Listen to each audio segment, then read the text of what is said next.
मछलियां। एक समय की बात है, दूर घने जंगल में एक नदी में 3 मछलियां रहती थी, जो एक दूसरे की पक्की दोस्त थी।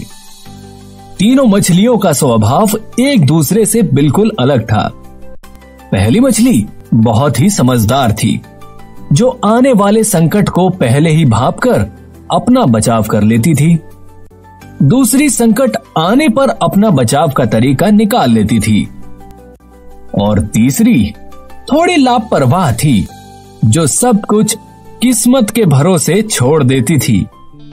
एक दिन वह तीनों नदी में तैरते हुए इंसानों की आबादी के करीब पहुंच गई, जिसे देख उनमें से सबसे समझदार मछली बोली, आगे जाना ठीक नहीं होगा। वहाँ मछुआरे जाल बिछाकर मछली पकड़ते हैं। हमें यहाँ से वापस लौट जाना चाहिए। तो इस पर तीसरी और लापरवाह मछली बोली, हो सकता है हमारे भाग्य में मछुआरों के जाल में फंसना ना हो। बात की सोचकर हम रुक नहीं सकते। और यह बोलकर वह आगे बढ़ती रही और मछुआरे के जाल में फंस गई। ये देख दोनों समझदार मछलियों ने उसको बचाने के लिए एक योजना बनाई कि वह जाल के किनारे से बचकर जाल के आगे जाएंगी और पानी में उछलेंगी और पानी में छप छप की आवाज निकालेंगी। उन्होंने ऐसा ही किया और बारी बारी उछलने लगी। मछलियों को उछलता देख मछुआरे को ऐसा लगा कि उसका जाल फट गया है, जिससे मछली निकलकर भाग रही है।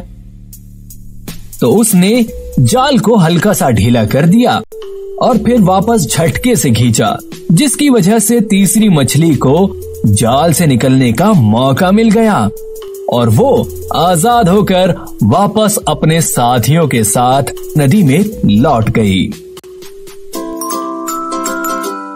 तो दोस्तों, इस कहानी से हमें यह सीखने को मिलता है कि हमें अपने भाग्य पे कम, अपनी बुद्धि और समझदारी पर ज्यादा भरोसा करना चाहिए।